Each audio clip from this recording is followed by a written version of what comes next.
देखছেন AGT live 24/7। आप देख रहे हैं AGT live 24/7। You are watching AGT Live 24/7. Sir, to come and deliver the welcome address. আমাদের সম্মানীয় অতিথিদের একে একে বরণ করে নিচ্ছি।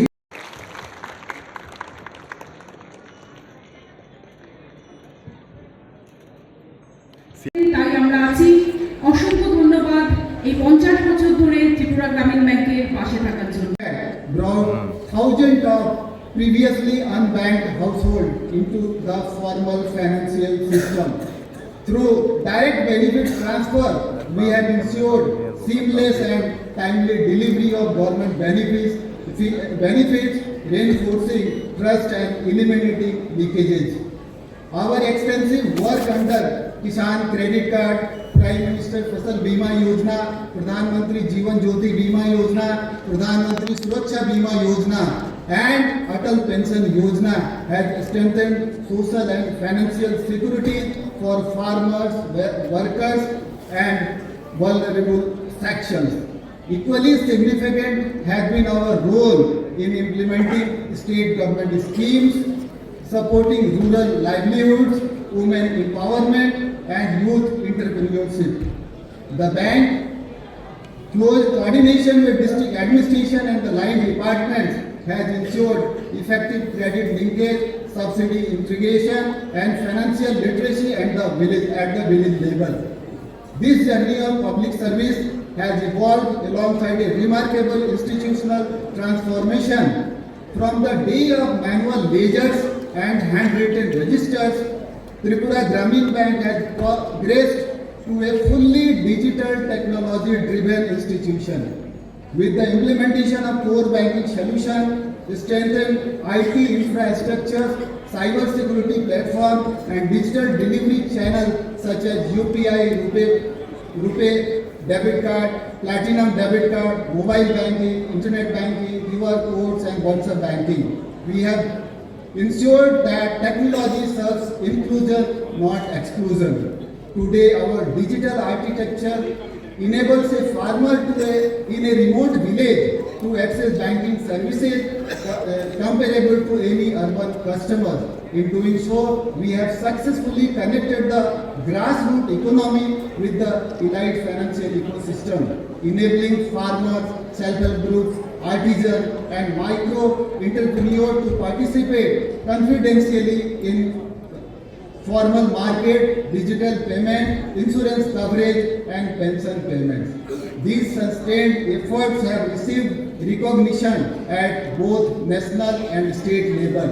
Tripura Grameen Bank has been honored with multiple awards and commendations for excellence in financial inclusion and DBT implementation, self-help group linkage and women empowerment, digital adoption and rural outreach, priority sectors, and agriculture lending.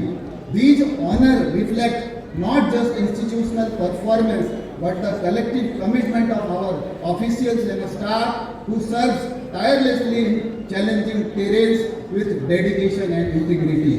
On behalf of the Board of Directors and entire Tripura Grameen Bank family, I express my sincere gratitude to the Government of Tripura, Government of India, Department of Financial Services, RBI, NABARD, our sponsored bank, Punjab National Bank, regulators, and all stakeholders for their unwavering guidance and support. We are deeply honored by the august presence of Honorable Finance Minister of Tripura, Shri Pranajit Singh Rai, IGP Police, whose leadership and vision continue to inspire institutions like ours to align development with compassion and inclusivity. As we step into the next phase of our journey, Tripura Grameen Bank remains committed to supporting government priorities, strengthening digital resilience, promoting green and sustainable banking, and deepening financial empowerment across every segment of society. Once again, I extend a heartfelt welcome to all distinguished guests. May this Golden Jubilee celebration reform our shared resolved to serve the people of Tripura with renewed energy and purpose. Thank you. Jai Hind, Vande Mataram. बहुत बहुत धन्यवाद हमारे chairman sir का। এবার এটা ঠিক সকলে বলেছেন এবং দীর্ঘ 50 বছর 49 ইয়ার্স ক্রস করে আজকে নতুনভাবে এরা 50-তে পা দিয়েছে ত্রিপুরা গ্রামীণ ব্যাংক এবং এটা বলার অপেক্ষা থাকে না যে ওই সময় 1976-এ সারা রাজ্যে আজকের দিনের মতো যে বিভিন্ন ব্যাংকিং অর্গানাইজেশন সেদিন ছিল না। খুব মুষ্টিমেয় কয়েকটি ব্যাংক সেই পরিষেবার সঙ্গে যুক্ত ছিল এবং আজকের দিনে যত কটা ব্যাংকিং অর্গানাইজেশন আছে এখানে এবং অবশ্যই সেখানে বলতে হবে যে ত্রিপুরা গ্রামীণ ব্যাংক সারা রাজ্যে যেখানে 150টি ব্রাঞ্চ তাদের এখানে আছে এবং ইউএসবিএস 12টি আছে, যা রাজ্যের সমস্ত ব্যাংকের থেকে সবচেয়ে বেশি সংখ্যা এই গ্রামীণ ব্যাংক আছে। যদি পরবর্তীতে সংখ্যায় যাওয়া যায় দ্বিতীয় পর্যায়ে, তাহলে সেই পুরনো যেখানে স্টেট ব্যাংক, একটা সময়ে স্টেট ব্যাংকই ছিল সকলের মুখ, তো সেখানে স্টেট ব্যাংকের সংখ্যা এখন 77। তৃতীয় পর্যায়ে আছে পাঞ্জাব ন্যাশনাল ব্যাংক, যেখানে মার্জার হয়েছে ইউনাইটেড ব্যাংকের সঙ্গে, তার ব্রাঞ্চ আছে এখানে রাজ্যের 70। এটা প্রথম, দ্বিতীয়, তৃতীয় স্থানে উল্লেখ আমি করেছি এই কারণে যে আপনারা সকলে জানেন এখানে যারা বসে আছে, বিশেষ করে যারা মহিলারা বসে আছেন, গ্রামীণ এলাকা থেকে যারা এসেছেন, দেশের প্রধানমন্ত্রী নরেন্দ্র মোদীজি 2014 সালে প্রধানমন্ত্রীতে এই আসনে বসার পরে যেটা বাস্তব যে দেশকে যদি অর্থনীতি শক্তিশালী করতে হয় তাহলে অন্তিম পর্যায়ে গিয়ে সমস্ত পরিষেবা পৌঁছাতে হবে। এই গ্রামীণ এলাকায় যখন আধুনিক সব পরিষেবা, ব্যাংকিং সেক্টর থেকে শুরু করে আদার সব কিছু এবং ট্রান্সপারেন্সি হিসাবে যে স্বচ্ছতার সঙ্গে যদি মানুষের স্বার্থে যে কাজের যে উনি শুরু করেছেন, ওরা যে লক্ষ্য, তো সেটা সমস্ত মানুষের কাছে পৌঁছাতে হবে, যাতে কোথাও মাঝ পথে তা যাতে ব্যাহত না হয়। তো এটা করতে গেলে ত্রিপুরার মতো একটি ছোট্ট রাজ্য এবং আজকের দিনে যদি আমরা লোক সংখ্যা দেখি, তো আমাদের লোক সংখ্যা কত? 2011 এর সেন্সাস অনুযায়ী সেখানে আমাদের 37 লাখ, এখন সেন্সাস হলে সেটা 40 to 40 লাখ থেকে আমরা পৌঁছাবো। তো আমাদের ছোট্ট জনসংখ্যার মধ্যে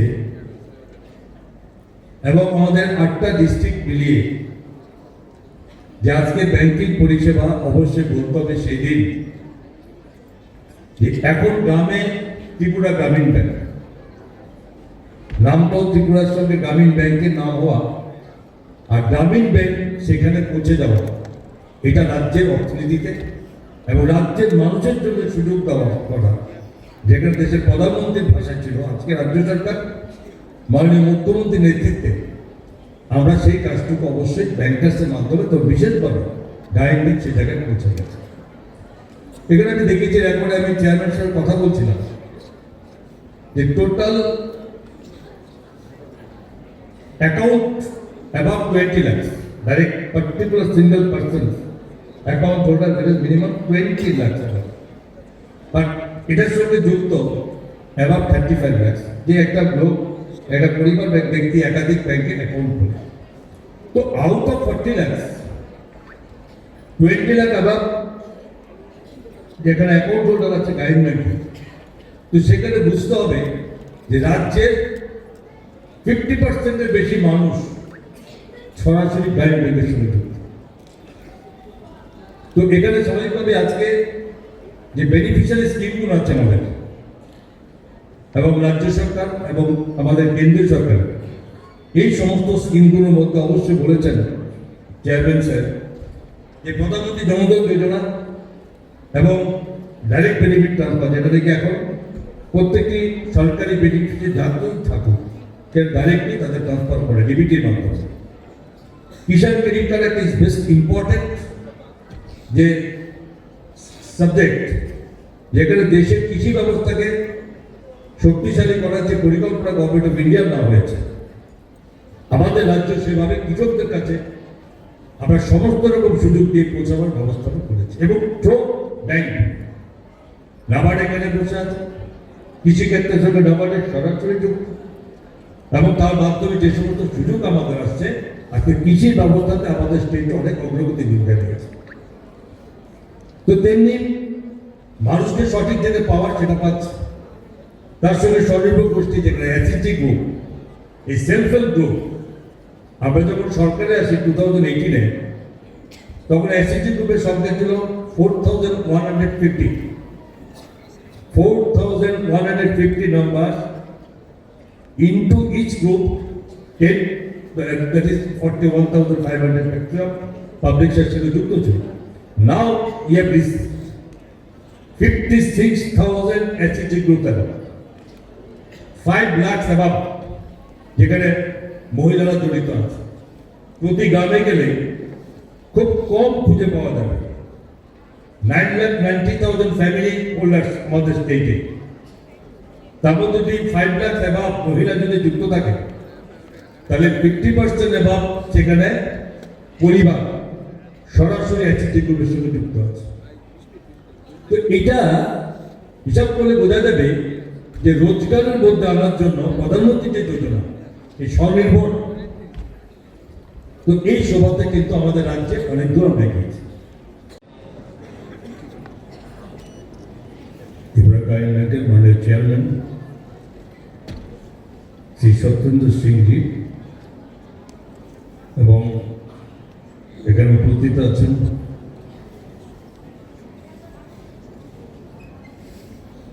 RBI GM OIC Shri Surendra নিদারজি এবং GM Punjab National Bank Shri Kaushik চট্টোপাধ্যায়জি এবং আমাদের ত্রিপুরা সরকারের পার্টিবাজিপি শ্রী কৃষ্ণেন্দ্র চক্রবর্তীজি এবং DGM নাবার্ড শ্রী দিগন্ত কুমার দাসজি, এখানে উপস্থিত ত্রিপুরা গ্রামীণ ব্যাংকে অনেক প্রাচীন যারা আধিকারিক থেকে শুরু করে সকল পরিবারের সদস্যদের আন্তরিক শুভেচ্ছা অভিনন্দন জ্ঞাপন করছি। এবং আমি সেই সঙ্গে অবশ্যই ধন্যবাদ দেব মাননীয় চেয়ারম্যান সত্যেন্দ্র সিংজিকে এবং সেই সঙ্গে ওনার এই গ্রামীণ ব্যাংকের সকল পরিবারকে যে আমাকে এমন একটি অনুষ্ঠানে আমন্ত্রণ জানানোর জন্য। পার ক্যাপিটা এবার 2 লাখ, আমরা সারা দেশের মধ্যে আমরা সেকেন্ড আমরা পজিশনে আছি এই পার ক্যাপিটাল।